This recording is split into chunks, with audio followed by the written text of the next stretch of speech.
In this video, I will talk about various techniques to prevent overfitting. That is, we'll be discussing many techniques of something known as regularization, which is basically the method or the trick to prevent overfitting. We will discuss 7 techniques, some of which are pretty straightforward. The first one is to get more training data, that is, get more real data.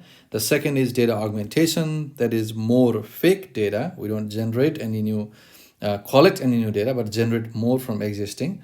The next is to reduce the network size. We will also talk about adding weight regularizations. And then we'll talk about how dropout can help prevent overfitting. And also, we can always use early stopping and model checkpointing. This we already discussed this, so I'll not be talking about this. And the last one is adding batch normalization, how they actually can prevent overfitting. Now, batch norm is not fully considered as a regularization technique, but many people do, so we will cover them. Getting more training data and generating more data, data augmentation, are pretty straightforward.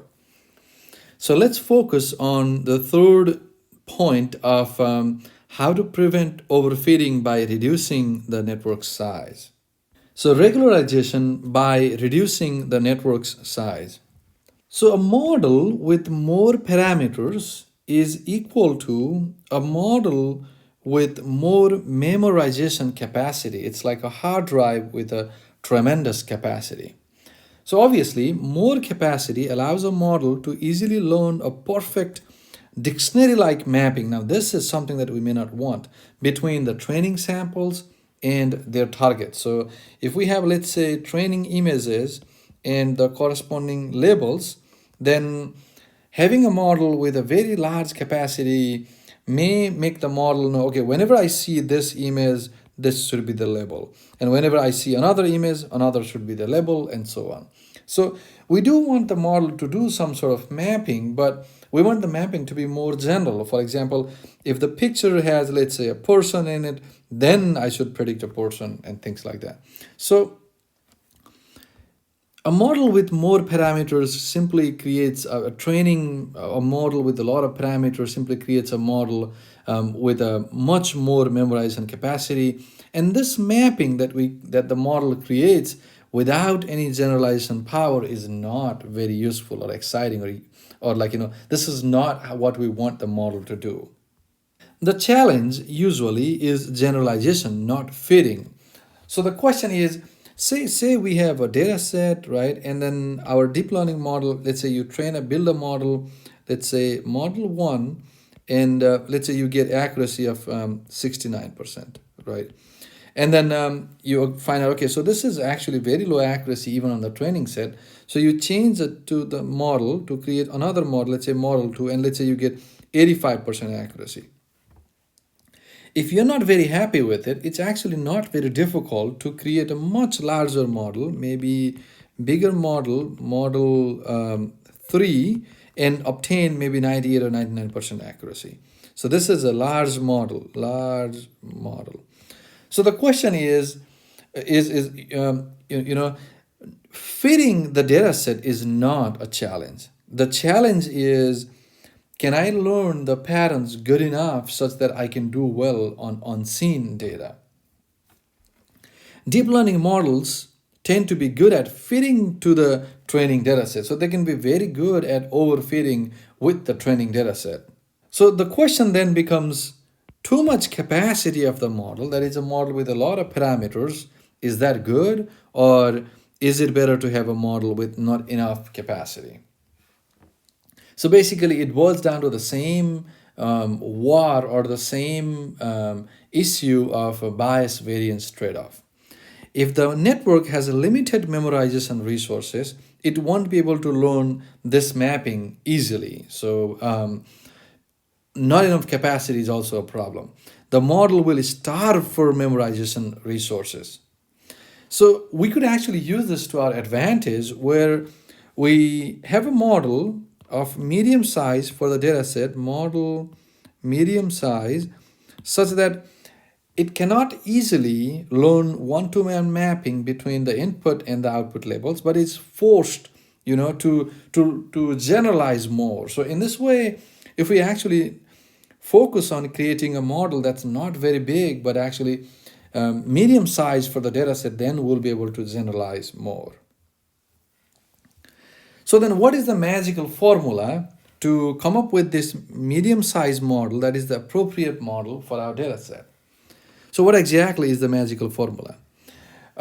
There is none, but what we can do is we can actually evaluate an array of different architectures, basically on our validation set, not on the test set. So remember, test set we should always keep aside and never use, in order to find the correct model size of your data. So maybe build model 1, evaluate on the validation set, obtain some accuracy, build model 2, repeat the same process on the validation data set and observe the accuracy, and continue the cycle until you get reasonably good accuracy.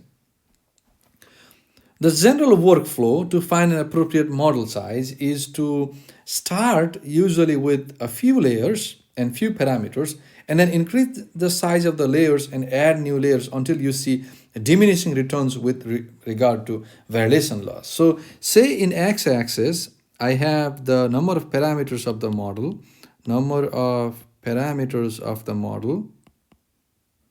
and let's say in y-axis, I get the accuracy on the validation set. So what may happen is when the number of parameters is very low, you may get very low accuracy. And as you increase the number of parameters, you may get more higher and higher accuracy, but it will start almost like tapering after a certain point. So that's when you know that maybe these many parameters are sufficient, or like, in a way, good number of parameters for your model to generalize.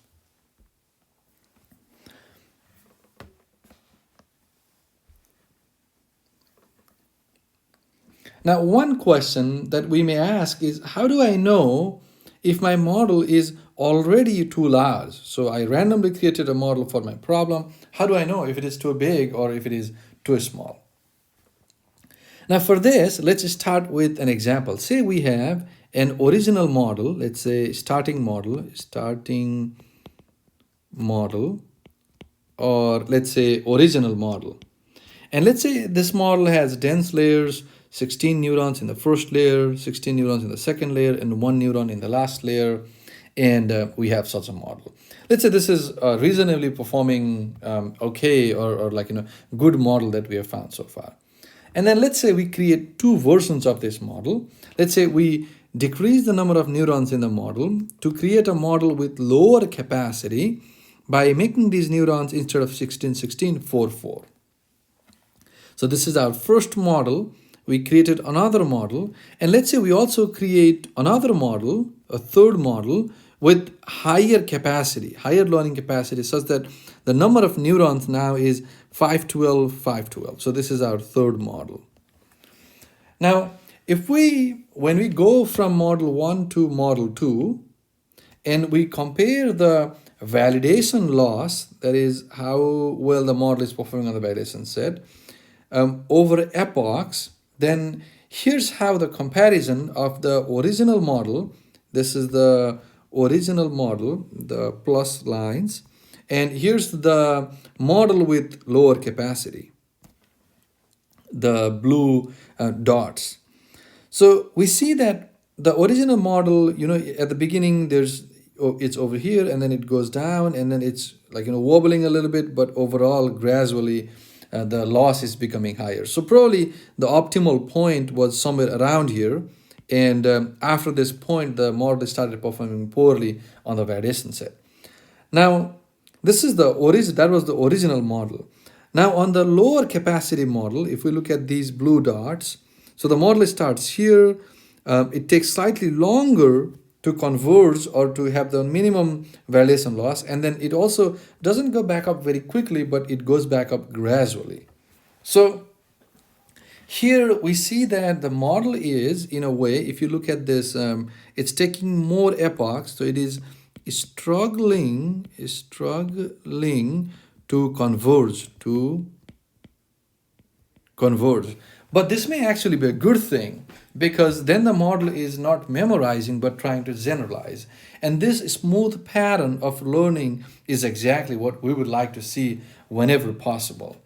On the other hand, let's compare the original model again once with the plus sign, and the model with higher capacity represented by these blue dots. So once again, here's our original model.